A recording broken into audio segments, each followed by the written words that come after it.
तुम्हाला काय वाटतं जे लोक आता इंटरव्ह्यूला जातात आहे, ज्यांचे बाकी आहेत, त्यांच्या बाबतीमध्ये सुद्धा जर असं घडत असेल तर त्यांनी काय केलं पाहिजे, तुम्ही काय करणार आहात याच्यानंतर? माझ्या स्टेजच्या जरी आता ते चालत असेल प्रत्येक जाऊन काय फायदा, आणि बाकीच्या लोकांना बोललो तर 5,000 एकत्र जमतो नाही आलं आमच्या योग्य नाही वाटत. तर त्यातला एक जण होता तो आमच्या बरोबर जाऊन त्यानं परत एक पेड केली नाही 15 लाख रुपये. आपल्या सुद्धा असे काही म्हणतात की आपण पैसे नाही द्यायचे, लगेच परत म्हणतात 15 लाख रुपये. म्हणजे तो आपल्यातलीच माणसं नंतर एकातला त्याच्यातला रेडी होतो आणि पैसे द्यायला तयार होतो. हा मॅडम, मी 17 बोलतोय, विक्रम काटे. काल विदर्भामध्ये तिकडे अकोल्यामध्ये इंटरव्ह्यूसाठी आलो होतो आणि इंटरव्ह्यू दिल्यानंतर तिथं आमचे मोबाईल वगैरे काढून घेतले, डेमो वगैरे झाला. मोबाईल काढून घेतले डायरेक्ट बाहेर जायच्या आतमध्ये? म्हणजे इंटरव्ह्यू झाल्यानंतर डेमो लेक्चर झालं होतं, आमचे मोबाईल काढून घेतले आणि आज प्रत्येकाला एकाला पैशाची मागणी करतात तिथे. हा ना. आणि म्हणजे तिथं मी विचारलं त्यांना नक्की काय म्हणताय, कशाला तुम्ही घेतलाय आम्हाला. तर ते म्हणते की तुमची तयारी किती रुपयांची देण्याची. म्हणजे तयारी वगैरे काय नाही, म्हणजे इंटरव्ह्यू देण्यासाठी आलं तुम्हाला तुम्हाला द्यायसाठी घ्या नाही तर ना म्हटलं. त्याच्यामध्ये नाही पैसे द्यावे लागते. आणि त्या संस्थेमध्ये फक्त कॉमर्स हा विषय होता आमचा, बुक किपिंग अँड अकाउंटन्सी आणि ओसीचा. बरोबर. हॅलो, बोला ना. तिथे 11वी आणि 12वी काहीतरी 15 फक्त ऍडमिशन होते मुलांचे. ओके. त्या मुलांशी पण बोललो तिथे. तर ऍडमिशन घेतल्यानंतर त्या मुलांनी आज पहिल्यांदा आले होते, म्हणजे वर्गामध्ये बसले होते पहिल्यांदा. अशी कंडिशन तिथे होती. तर आज म्हणजे पहिल्या दिल्यानंतर पुन्हा गावी महाराष्ट्र. म्हणजे मुलं पण पहिल्यांदाच आलेली का? हो, ऍडमिशन घेतल्यानंतर पहिल्यांदा झाले होते, म्हणजे वर्ग पण त्यांचे बरं. हो.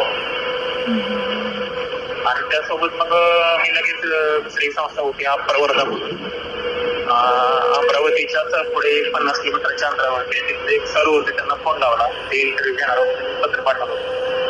तर त्यांच्याशी बोलणं झाल्यानंतर त्यांना म्हटलं अशा इथं केस झालेले आहे, म्हटलं तुम्ही काय तसं करणार आहात त्यानंतर तुम्हाला आपलं घरी जायला पाहिजे.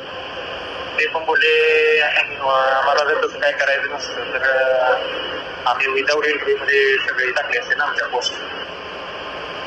अरे बाप.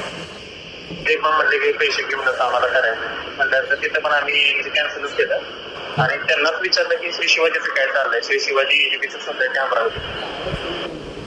तर तिथले सुद्धा त्यांनी धक्कादायक बातमी आम्हाला सांगितले की 25 लाख रुपयाची देणगी द्यावी लागते. 25 लाख रुपये ही देणगी आणि 10 लाख रुपये डायरेक्ट असते. असे 35 लाख रुपये मोठ्या संस्थेमध्ये मागतात. म्हणजे कुठल्या वर्गासाठी? 11वी 12वी साठी. 8च्या खाली असेल तर 15 लाख आणि 10 लाख वेगळे, आणि 10 असेल तर 20 लाख 10 लाख वेगळे, ते 12 असेल तर 25 लाख आणि 10 लाख वेगळे. बापरे. काल तिथे गेलो तर 30 लाख रुपये मागितले. त्याच्यात चांगला इंटरव्ह्यू गेला त्यांना 30 लाख मागत होते अकोल्यामध्ये, आणि ज्यांचा इंटरव्ह्यू चांगला गेला नाही त्यांना 40 लाख रुपये मागितले. आणि तुम्ही कुठल्या जिल्ह्याचं सांगताय आता? तुमचा कुठल्या जिल्ह्याचा अनुभव आहे? मी इथे आता अकोल्यामध्ये होतो, अकोल्यामध्ये वाशिम डिस्ट्रिक्ट.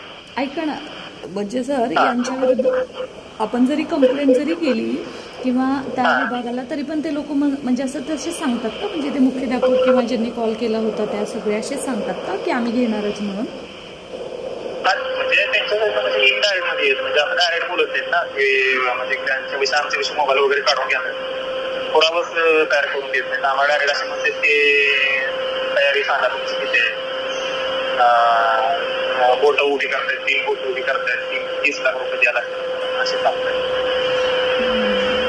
म्हणजे बेट सारखं जो जास्त देईल त्याला घेणार असं? हो हो हो. मला तर डायरेक्ट म्हणजे तुमची तयारी नाही तर मग तुम्हाला कळवलं नंतर मी जावा असं. आणि तिथे काही बोलू पण शकत नाही, रिॲक्ट पण होऊ शकत नाही. हो सगळे तिथं होतो. 5 जण आले होते. 5 म्हणजे आम्ही नाहीच म्हणतो, परंतु एकदम मग शेवटला जाऊन भेटला. 15 लाख रुपये देतो म्हणून आता बोलला. 11-12वीला 15 लाख देतो बोलला की? हो 11-12वीला. तर त्याला पण नाही म्हणले, तू चांदी दे म्हणले, असं बोलले वाटतं. अरे बापरे, म्हणजे असं एनी हाव ते 4-5 मधले कोणीच म्हणजे शक्यतो ते नाही घेणार असं. हो बरोबर. काय मानसिकता आहे ना काय. मी पहिला इंटरव्ह्यू दिला आणि आता निघालो घरी दिला. बाकीची इंटरव्ह्यू देण्याची इच्छा नाही. म्हणजे तुम्ही इंटरव्ह्यूच्या प्रोसेसमध्येच असं इकडून तिकडे चालू आहे सध्या हे? हो पहिला इंटरव्ह्यू दिला होता आणि आता म्हटलं बस आता नकोच म्हटलं, घरी जावं आहे. म्हणजे थोडक्यात इंटरव्ह्यू असेच होणार आहेत किंवा असेच पैसे घेणार आहेत. सर काल परवा पण सांगत होते तुम्ही तर 40 तर सांगताय, 35 तर सांगताय सॉरी, परंतु अगदी कुठे तर 45पर्यंत मागतात आहे. म्हणजे काय, जसं की आपण स्वतःला विकतोय, म्हणजे शिक्षक हा स्वतःला सेल आउट करतोय आणि किंवा ते विकत घेतात असं पद्धतीचं आहे. आणि परंतु जे पैसे देणार आहेत यांच्याही लक्षात यायला पाहिजे. तुम्ही आज एकदा पैसे देऊन तरी तुम्ही घेतला ना सर, तरी पण हे संपणार नाहीये, हे चालूच राहणार आहे. त्याचं रिझन कसं आहे माहिती आहे का, हे का चालू राहणार आहे, कारण सर नंतर 3 वर्ष झाल्यावरती तुमचे अप्रुव्हल आणायला लागतं, तेव्हा पण ते पैसे घेणार. म्हणजे असं नाही की एकदा तो किती, म्हणजे असं एकदा मोठा केल्यावरती किती मोठा ते करणार आहे त्याचं काही गणितच नाही आहे. ॲक्च्युली तुम्ही जसं 4-5 लोकांनी सांगितलं की आम्ही 4-5 जण पण देणार नाही आहेत, तसं केलं तरच त्यांना इथं पर्याय आहे, आलं का लक्षात, तरच ते काही तर बघतील. आता ठीक आहे, हे गट शिक्षण अधिकारी आहेत, CEO, त्यांना कंप्लेंट करा असं शिक्षण विभागाकडून सांगितलं जातं, याच्या संदर्भात बोलावून सांगितलं जातं. पण मला असं का वाटतं काय माहिती की यांच्यावरती काही कार्यवाही होती की नाही, हा खूप मोठा क्वेश्चन मार्क आहे. कारण ते काय सांगणार माहिती आहे का, एक तर तुमच्याकडून फोन वगैरे काढून घेतले, शेवटी हे लोक काय सांगणार की ठीक आहे आम्हाला कॅन्डिडेट आमच्या लेवलचा मिळालाच नाही कोण घेतलं गेलं तर. आणि अजून दुसरी गोष्ट ते, परंतु असं आहे की या भरतीनुसार एकतरी त्यांना 10 पैकी 1 घेणं कंपल्सरी आहे. मला असं वाटतं याच्यातून ना, आता बघा म्हणजे निराश होऊन हे करण्यापेक्षा प्रत्येकाने ठरवलं पाहिजे की आम्ही पैसे द्यायचेच नाही, त्यांच्या जागा रिक्त राहतील. रिक्त राऊंडमध्ये पुढच्या नोव्हेंबरमध्ये ती जागा बरोबर येतील, येणाऱ्या 2 महिन्यामध्ये. आणि मग त्या जागा आल्यानंतर पण ना, हे प्रत्येकाने ठरवलं पाहिजे, एकाने ठरवून नाही होणार आहे काय सुद्धा, किंवा आपण पैसेच नाही द्यायचे. आणि तुमच्या हे लक्ष देत नाही, आज तुम्ही 30-35 लाख रुपये एखाद्या गुंतवता, आज आपलं एज काय, आपल्याला रिटर्न मिळणार काय, त्यात 3 वर्ष शिक्षण सेवक म्हणून तुम्हाला करायचं आहे. म्हणजे कुठलंही कॅल्क्युलेशन आहे, कुठल्याही बिझनेसमध्ये टाकलं, बँकेमध्ये टाकलं, शेअर मार्केटमध्ये टाकलं, तर जे तुम्ही पगार घेणार आहे तेवढं तुम्हाला रिटर्न भेटणार आहे, घरी बसून विदाऊट बर्डन. प्रत्येकाने ॲक्च्युली हा विचार केला पाहिजे की कोणीच नाही पैसे द्यायचे, तरच हे कुठंतरी शक्य आहे. अदरवाईज जेवढ्या कायदा तेवढ्या पळवाटा. उद्या यांच्यावरती काय, कुठल्या जिल्ह्यातलं तुम्ही मला सांगत होता हे?